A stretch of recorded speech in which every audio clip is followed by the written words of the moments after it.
Bonjour à tous. Alors je vais vous montrer les dernières évolutions du programme Concours Photo. Première chose, la gestion des sauvegardes. Donc lorsque l'on se connecte au programme Concours Photo, il y a des alertes qui s'affichent.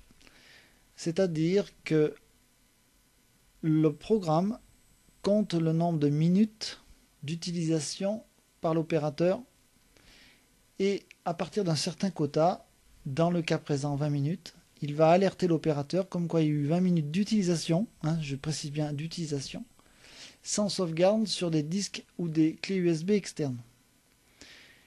Dès que l'opérateur aura effectué une sauvegarde, le panneau d'alerte disparaîtra. À savoir que si l'opérateur ne fait pas sa sauvegarde, le programme réaffichera les panneaux, mais ne bloquera pas l'opérateur. Donc là, alerte numéro 5, c'est la 5e fois qu'il m'affiche ce panneau. Le programme Concours Photo a été utilisé sans sauvegarde externe depuis plus de 20 minutes. Veuillez effectuer une sauvegarde externe via le menu principal, ci-après, pour la sécurité de vos données. Donc je clique sur OK. Là, je saisis mon mot de passe. Alors, on verra tout à l'heure qu'il y a deux sortes de mots de passe, le mot de passe opérateur et le mot de passe administrateur. Donc je vais saisir le mot de passe opérateur, le plus classique. Et je vais faire mes sauvegardes pour que le panneau d'alerte disparaisse et surtout pour faire vraiment mes sauvegardes. Le but, c'est de sécuriser mes informations.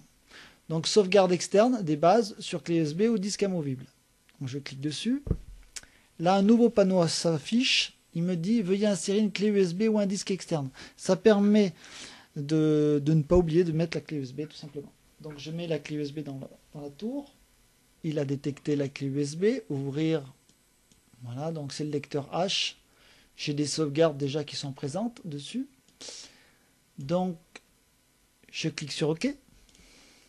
Veuillez sélectionner la clé USB ou le disque externe de sauvegarde dans le panneau ci-après. Donc je vais sélectionner ma clé USB, je clique sur OK, et là le programme effectue les sauvegardes. Elles sont faites, c'est terminé. Maintenant, si je sors du programme, je n'ai pas eu d'alerte. Si je n'avais pas effectué mes sauvegardes, il m'aurait informé au moment où je me connecte et au moment où je sors du programme. Sachant qu'elles ont été faites, il ne m'a plus alerté. Normalement, au redémarrage du programme, je n'ai plus d'alerte. Et il me remettrait une alerte au bout de 20 minutes d'utilisation. Ce quota de minutes est paramétrable par l'administrateur dans la feuille param. Alors on va se connecter maintenant en mode administrateur avec un mot de passe spécifique. Et là on s'aperçoit qu'en bas de la barre de menu, j'ai deux touches. La première qui me permet de rentrer en mode ouvert, c'est-à-dire que si je clique dessus, je rentre dans les feuilles comme je le souhaite. Attention, dangereux. D'accord? Très dangereux. Ne pas utiliser si on n'est pas administrateur. Donc déjà, on ne devrait pas y avoir accès par le mot de passe, mais voilà, l'administrateur doit être très vigilant sur ce point-là. Et par exemple, on retrouve dans la feuille paramètres, ici, le nombre de minutes en 2 sauvegardes externes, c'est 20. Si je souhaite modifier, pas de souci, je peux le modifier. Je vais donc sortir. Je me reconnecte en administrateur.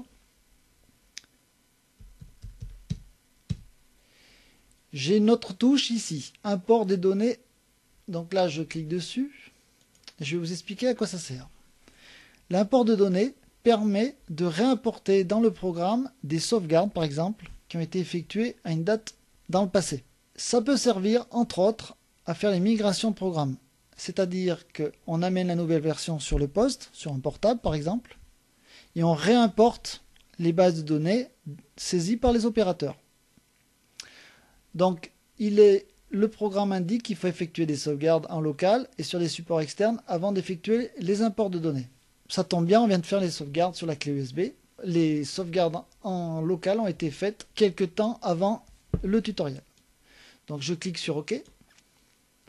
Là, avez-vous fait des sauvegardes en local? Oui ou non? Si je réponds oui, on passe à la suite. Si je réponds non, il revient au menu pour me laisser la main et faire mes sauvegardes. Avez-vous fait vos sauvegardes sur des supports externes? Oui, on vient de le faire.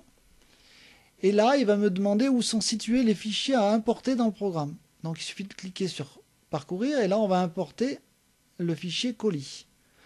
Donc je vais sur ma clé USB, j'y suis, je trouve mes 3 dernières sauvegardes. Je rappelle qu'on les repère par l'année, le mois, le jour, heure, minute, seconde, et ainsi que colis, data et param. Si je sélectionne par erreur le fichier data, sachant que je veux celui de colis, il le détecte. Le nom de fichier ne contient pas le mot colis, donc il ne le prend pas en compte. Donc je suis obligé de prendre un fichier avec le mot colis dans le nom. Je clique sur ouvrir et là automatiquement, pour éviter de faire des sélections une à une, il m'a trouvé les 3 chemins des 3 bases de données à importer. Et là j'ai une touche lancer importation qui vient de s'afficher, donc je clique dessus et il a importé rapidement les 3 bases de données colis, data et param. Je suis donc à jour. Alors cette utilisation doit être faite de manière très contrôlée. Parce que si je fais des sauvegardes le jour avant, que je les importe, tout le travail de la journée disparaît. Parce qu'on revient aux données en amont. Alors, autre information, une page internet a été créée à l'adresse qui s'inscrit sur l'écran. Vous pouvez retrouver l'adresse du site dans À propos, où on retrouve la version, donc la version actuelle du 26 décembre 2011, bon, le nom du développeur qui est moi-même, ainsi que les adresses du site, de mail et la version de Visual Basic utilisée pour développer le programme. Bonne journée!